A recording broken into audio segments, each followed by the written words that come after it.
Good morning to you once again. Thank you so much for being with us in Morning at NTV. It's our Kickstarter time to have the hard conversation. I am Priscilla Regina Naroga, and this morning I'm having the program extended to Kauku with our guest. Now, in our Kickstarter, we're going to be focusing on coding the unpopular ideas in politics and governance and evaluating the relevance of political parties, and of course examining the multipartyism system. Now, earlier on this week, you did have the FDC Katonga faction announcing a nationwide consultancy in which the agenda is, one, to get the views and ideas of people regarding starting a new political party, and the purpose of the discussion this morning is to locate the function of political parties as far as democratic governance is concerned. Now, we also want to examine challenges that are being faced by political parties, especially the opposition parties, in the process of building and also sustaining competitive good politics and its systems. Now, we are going to look back into the lenses of time. What went wrong? What used to work? Maybe if we brought it back, it could work better and our country would be in a better place 60 years from today. Well, the man we're speaking to this morning has been here for all that time as far as political independence is concerned from our, white friends, the British people, and so he has served in 4 parliaments and he has also served in Uganda Kingdom. His name is Owek Mayengo, Israel. Programs here Uganda naye engeri gy'oli Owek tulina okukitiibwa All right, Owek Mayengo, we want to first understand the political journey that has been for Uganda from 1962 up to now. Through your lenses, what is the picture of evolution for Ugandan politics? Well, I think to start with, Uganda, by 1962, without any doubt, Uganda was better than Kenya in many ways, better than Tanzania in many ways. Today, it's the opposite. Kenya and Tanzania are better than us. Kenya and Tanzania are better than us. Can you imagine that only last week, Tanzania inaugurated their first electric train, where the trains we used to have. They are gone. We say that Uganda was better because if you were in Kampala and you used to learn something, it's very unlikely that you go to Karamoja. And it's very likely that the Kamajong will come down to Kampala. That's how the leaders of Kenya, the leaders of Tanzania, came to Uganda for their studies. Nyerere was our student at Makerere. Oginga Odinga was here. Raila Odinga was here. Many leaders of East Africa, or should I say Eastern Africa, came to Uganda for their studies. Today is the opposite. The question is why? And I think the answer was given to me on one occasion when I had a casual conversation with President Museveni. I asked him, why do you think we are behind? He said, the wars. The question is, what causes the wars? How is it that there have been no wars in Kenya, no wars in Tanzania? With the exception of the little one that drove Idi Amin out of here. And that exactly was not a war in Tanzania. It was a war outside Tanzania. But we have been having the wars right in here. We have had 2 wars of liberation. And the question is, who has been liberating who? From who? That's the question. Okay. One thing is definitely clear at the moment. Everything that we are doing at the moment, unless we dig up and correct the foundation, we are building on a false foundation. Okay. Speaking of foundations, you once were part of the movement, the patriotic movement that ushered in the current regime. What was your purpose of joining that team? Well, UPM, or Uganda Patriotic Movement, started in a sort of casual way. There was a day in 1980, about June, when it was being decided that there would be elections in December 1980. And the question was, were those elections to be held under a political party system, because the parties were there already. DP was there, UPC was there, and the Conservative Party. There were no others. Only 3 at that time. The question was, will the elections be held under party system, or will it be just a matter of merit system? It was a Monday. We were to meet on Tuesday at 2 o'clock in Parliament to decide that question. We went there, only to be told that our colleagues were there at 10 o'clock in the morning and had already decided that the elections would be in parties. We, in a sort of rage and disbelief, we crossed the distance between the Parliament and the City Council. There were no friends at that time, and got to the City Hall and decided to create a party of our own, about 40 of us. There we created the Uganda Patriotic Movement, UPM, with the President Museveni as its president. I was the first vice president. There were 2 other vice presidents. So that's the beginning of UPM. And everybody knew right from the beginning that we didn't stand a chance of winning the elections. Remember, at that time we were using the type of elections that the British people use. The party which has the largest number of MPs in the House is the party which generates the Prime Minister or the President. So President Museveni did not stand as a presidential candidate, but as a member of Parliament, out in Maogola, competing with Sam Kutesa, I think it was, and Sam Kutesa won. Uganda Patriotic Movement won only 1 seat in Kasese. Dr. Chris Kionga was the only one who was elected. So that's the beginning of UPM.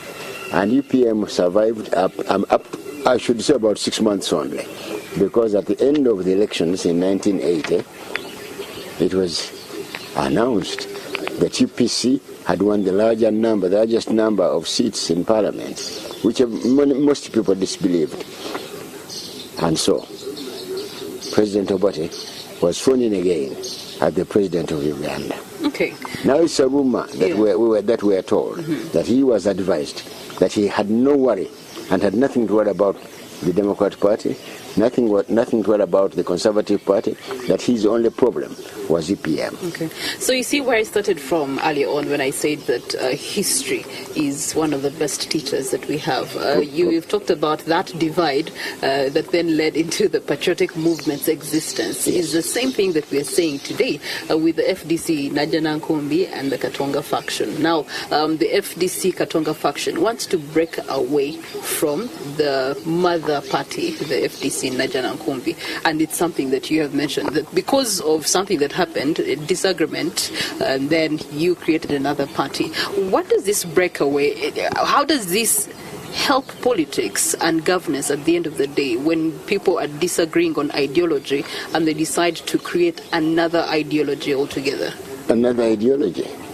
We don't know whether each one is creating an ideology of some kind. What I do believe in is that the idea of political parties is new to us. I mean, traditionally, we never had political parties. These are some of these things we've been copying.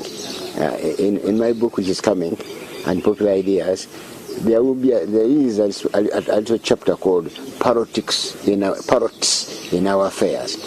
A parrot is a well-known bird which mimics and says words which it does not understand. So, we have been hearing of, without political parties, there's no success. And we've been saying, let's take it as a parrot would take it. Okay. And the question is, it's so badly misunderstood that there is even a misunderstanding of whether multi-parties means so many parties. Can you imagine that we have more than 40 registered political parties at the moment? And you said you want to register another one. There's a Labour Party, you think? Because none of these ones, with the exception of DP, has any basic thing that you can say can survive the idea that we are looking at a federation of East Africa. Okay. How do you imagine? Can you imagine if East Africa was federated, and we now had Tanzania and Kenya all together with Uganda, and you get down to Dar es Salaam and say, fellows, I'm introducing a new party called the NRM. Wouldn't you be thought to be crazy? Okay. They would say, NRM means what? Right. The National Resistance Movement. So what would be your advice right now for my advice the right two now, factions for the in two FDC? factions, as far as parties are concerned, first of all, the matters, the reasons for their breaking up are flimsy. As a matter of fact, they show that they are not mature enough to be able to sit down and say, well, what's the cause of this? I understand there's a minor cause called money, that some people got some money. And that's likely to be on for many years. Is it that every time it will happen, they will break up and create a new party? And when you create a new party, today, the Katonga faction of FDC and the Najanankumbi faction, if you were to ask them what's the difference in their aims, probably there will be no difference. They will only say, no, we are breaking up because someone was giving some money. Okay. The question is, do they have a particular, I hate the word ideology, What word would you use? I would say specific objectives. Okay. What's their objective? I mentioned something about a political party which I have been thinking about. By the way, it's not a new one. It was the first political party in East Africa, registered in April 1944, and was led at that time by a man called Daudi Sekuma. He called it at that time the League of Uganda Citizens and Labour Party. Unfortunately, when he died, it also sort of died. Okay. However, here now it is what it is. It has specific differences between, it believes in rotational leadership of Uganda. It believes in an office of the president which is not held by a single person. Now, speaking of that ideology, they are all objective. Most recently, there was a conference that was convened in which they were of the view that perhaps we could have the system that you mentioned earlier that was used in the 80s, whereby the largest number of members of parliament in any given election then do have the powers to appoint the presidency, and versus what we have right now. When you have lived in those two times, which one does Uganda need right now to push its face forward? Well, let me be clear. Uganda does not need a president. What does it need? Uganda does not need a president as a single person. As a matter of fact, the sooner we close the office of the president as an individual, the better will be. To create a constitution, which is a way of governing yourselves, the first step is to know the country for which you are you are designing a constitution. I liked the way the Americans did theirs.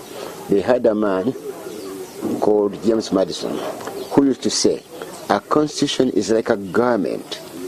It must be tailored to fit the contours of the wearer. Here now is the wearer called Uganda. You are designing a constitution for Uganda. Things that you cannot overlook are led by the fact that Uganda was not created by Ugandans. Uganda is a fabrication of foreign powers, Europeans, at the Berlin Conference. So created, it comprises different communities with different beliefs and different customs. So there's no way you're going to get rid of that. There's no way you get rid of the Bagisu in Uganda. There's no way you get rid of the Banyankole, of the Baganda, of the Basoga. Those are the people, the Achoris, those are the people who make up Uganda. So you first to know that. And the main objective of any constitution that Uganda needs is to create harmony between those communities. Okay. When you speak about harmony, Owek, let's talk about what harmony was being created between 1986 and 2005 when we had the referendum to seek if the country was then ready for multipartyism politics. What harmony was being created there? Let me first of all talk of an incident that happened in Ndeba. we were deciding whether to have multi-party or not, I sat next to a famous fellow who passed away. He was in Parliament. He was a minister at that time. I asked him, I told him, do you realize that people do not understand what's going on, what they're deciding on? He said, oh no, they do. I said, give me a microphone. I stood up. About 10,000 people were waiting. We're in the audience. We're at the rally. I asked them, are you sure of what we are trying to decide? I think 99% of them were not. So they didn't even know what was taking place, which is one of the mysteries of elections. This is in 86. That's part of my unpopular ideas, mysteries of elections in Uganda. Okay. People don't even know who they're electing and for what, you know. My wife here is a well-known lady from Oxford and a former professor. She told her mother just before elections, Mama, today we are voting for Bida and Sali.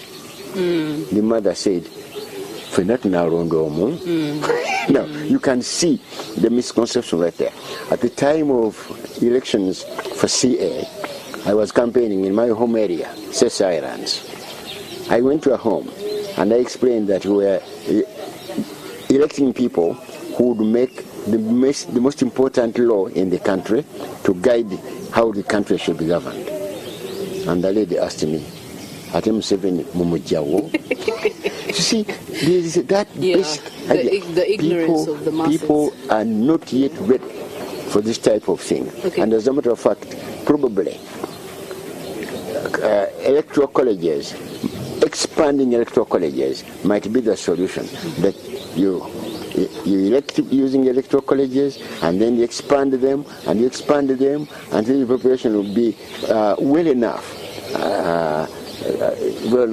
advised to know what the elections are. So is this to state that in 2005, with the referendum that was conducted then, people were still making that decision uninformed? They were making a decision without knowing what exactly was happening. Okay. And hence, so many parties. So what has been the cost of that decision? I said at the beginning that when some people hear of multi-parties, they think there must be dozens. That's how we have more than 40 political parties. Right. Why is it that in England you don't have more than 5? How is it that in USA you hear of only 3 parties? Basically 2, the Republicans and the Democrats, and then some minor ones. But here, and the Americans are 375 million. Here, new ones are coming up. In the pipeline for 2026. There are people in the pipeline ready to create a new party, you know. And there is one basic mistake political parties make here, and that is to assume that every president of a political party is the presidential candidate of the party. Should be the flag bearer. Once he misses that, he counts off a few friends and they start a new one for themselves. So let's make an assessment, because it's close to 2 decades of that referendum's decision and its impact on our political climate in Uganda and governance. What has it done more harm than good, or more good than harm where you are seated? Well, in all the circumstances that we have had, we have had more harm than good in most of the things that we have done. I must say, the fact is we have not had a foundation. By foundation I mean constitution, which is good enough to hold this country together peacefully and harmoniously. That is the country that will embrace all the people. Let me be frank here and blunt. We must have a system in which no tribes dominates the others. Once you have people saying, once you have that type of dominance, you're preparing for some kind of liberation war. Okay, so then that means we have to go back to the foundation. We have to go back to the foundation. Now, if our foundation of Tiwa is a tribalistic foundation, and it has mushroomed into our politics, and we can't get rid of them, then what's the solution? The solution is to embrace all of them and make sure that the leadership is rotational and not by a single person. Ideally, what you're saying is what the Wasoga have right now in their kingdom is something we need to adopt on a national level. No.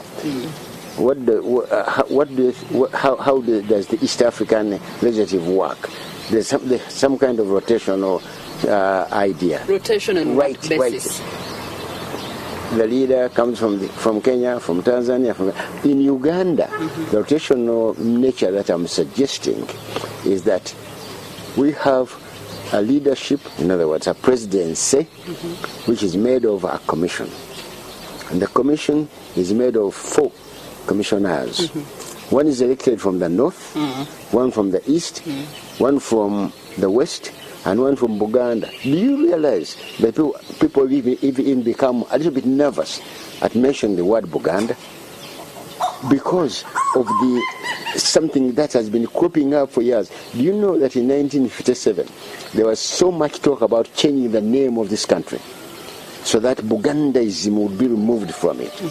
And so many ideas were brought up as to what the country should be called. Others suggested it be called Renzoria, should be called Elgonia, should be called Nairo Republic, should be called the Pearl Republic, which was my favorite. Associate themselves should be with called the biggest, so that the idea of Buganda does not that had sound welcomed the white man in perspective. And that's why nowadays you hear people talking of the central region, the central region. Modifying it. Rather than to say Buganda, they feel it will be considered tribalistic and not nationalistic. So the solution that you have sounds good to the ear, but what steps would we have to take as a country? Now the first step is to have a parliament which understands this. A parliament which knows that its main duty at the moment is to revise the constitution to achieve the idea that no tribe should ever dominate the others. Because that domination is the main cause of the liberation wars. When we fought the war of 1979, I was in it. We were liberating Uganda from the Nubians, the Ugandans. When we fought the war between 1981 and 1986, the idea was to liberate Uganda from the Acholis, who were dominating the Northerners, who were dominating the Ugandans.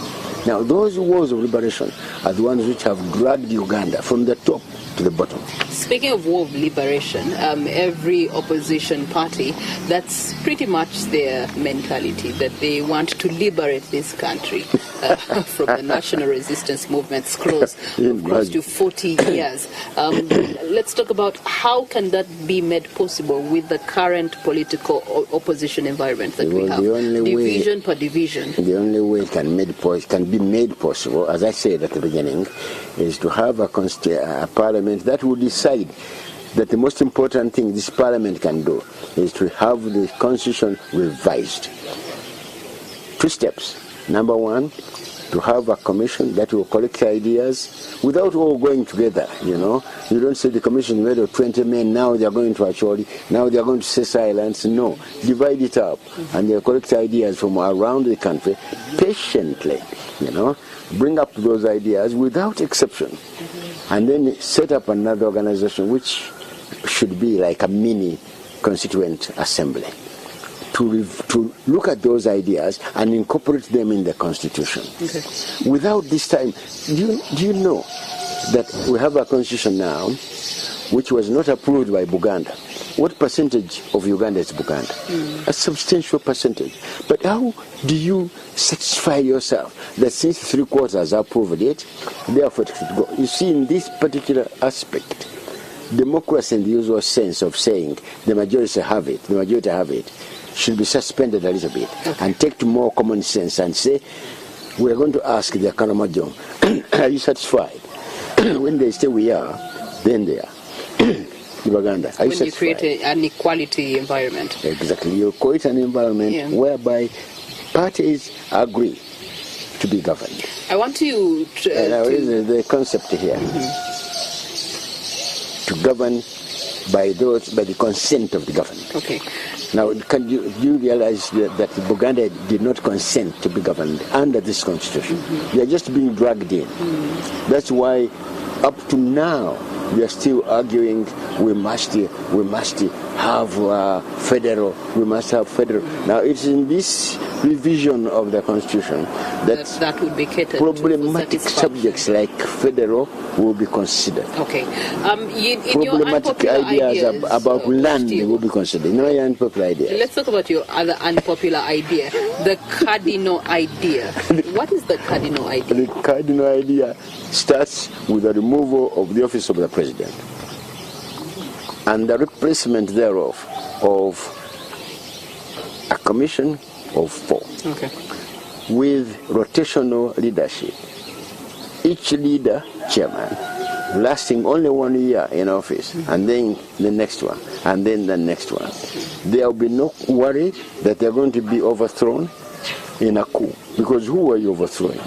Nobody in particular. Everyone has to wait their chance. Everybody has, and it just goes on rotating like that without anyone being the flag bearer, the flamboyant, swagging fellow with a swagger who says, I'm the leader here and everything belongs to me, in a sense, So that's the basic part of it, And then, of course, you have this rotational commission that doesn't need term limits. The commission does not need term limits, but the members on it need term limits. Term limits. Okay.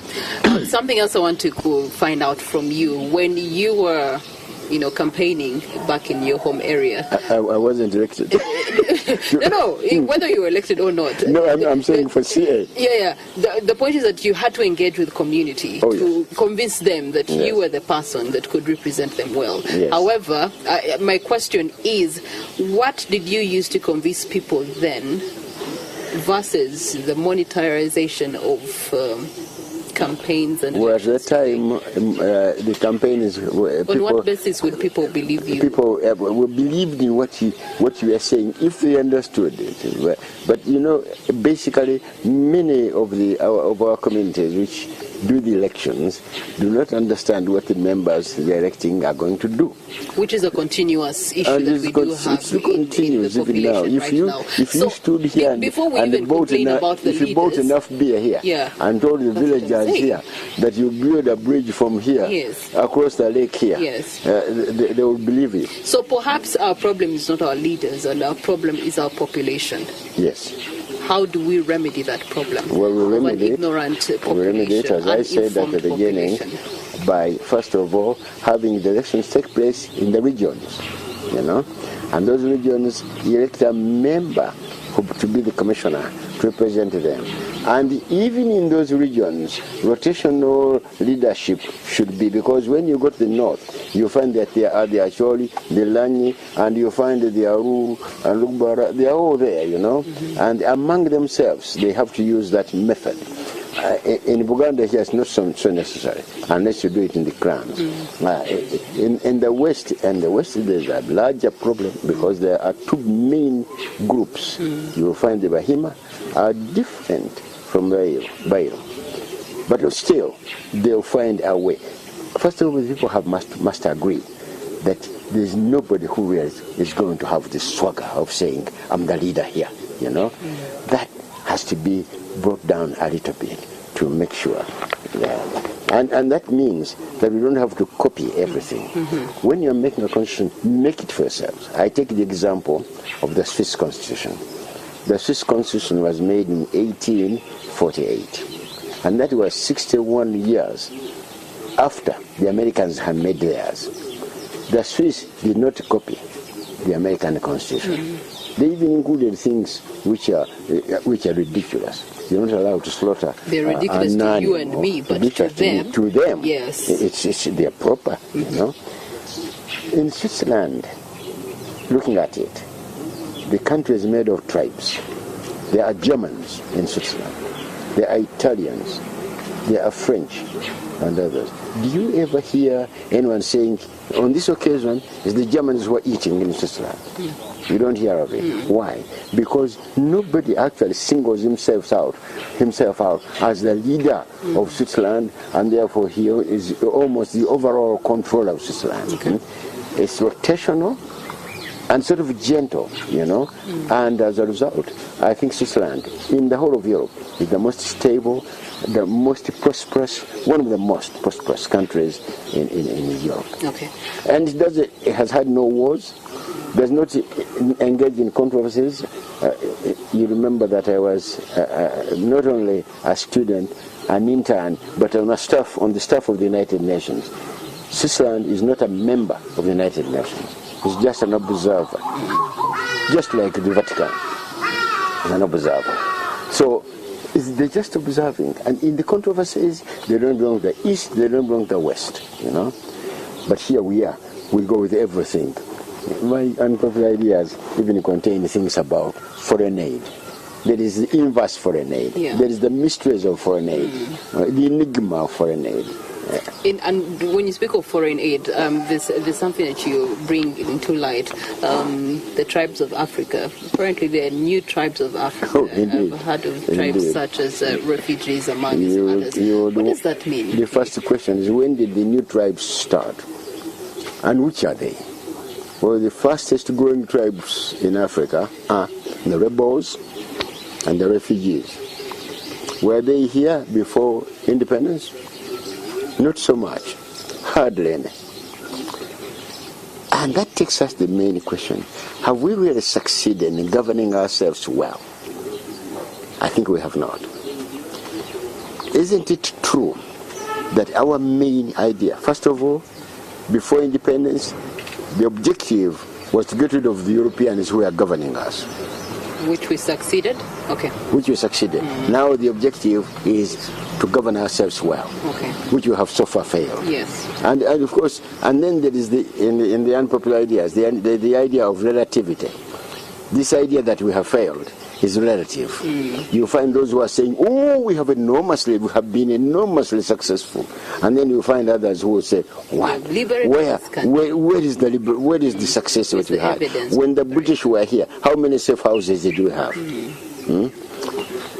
When the British were here, were prisons full of political prisoners? Okay. Our time is fast spent. But I trust that in the coming days, as we build up to 2026, we'll be able to pick up more of these conversations. However, in closing, what would be your advice? To Uganda as a whole, but also to political leaders? Political leaders, first of all, should sit down and see what are the differences and whether they are worth dividing them up. That's number one. As the whole country is concerned, it's absolutely important to revise the constitution, and useless to do anything else, because everything that we're doing at the moment, with the political parties revised, with the political parties rebuilt, with or without them, unless we have a constitution, everything we are doing is building on a false foundation. Okay. All right. Well, thank you so much, Wechitiba Mayengo, Israel, for welcoming us in Kauku, but also to welcoming us into your world of a wealth of information. And I hope I'm understood. Yeah.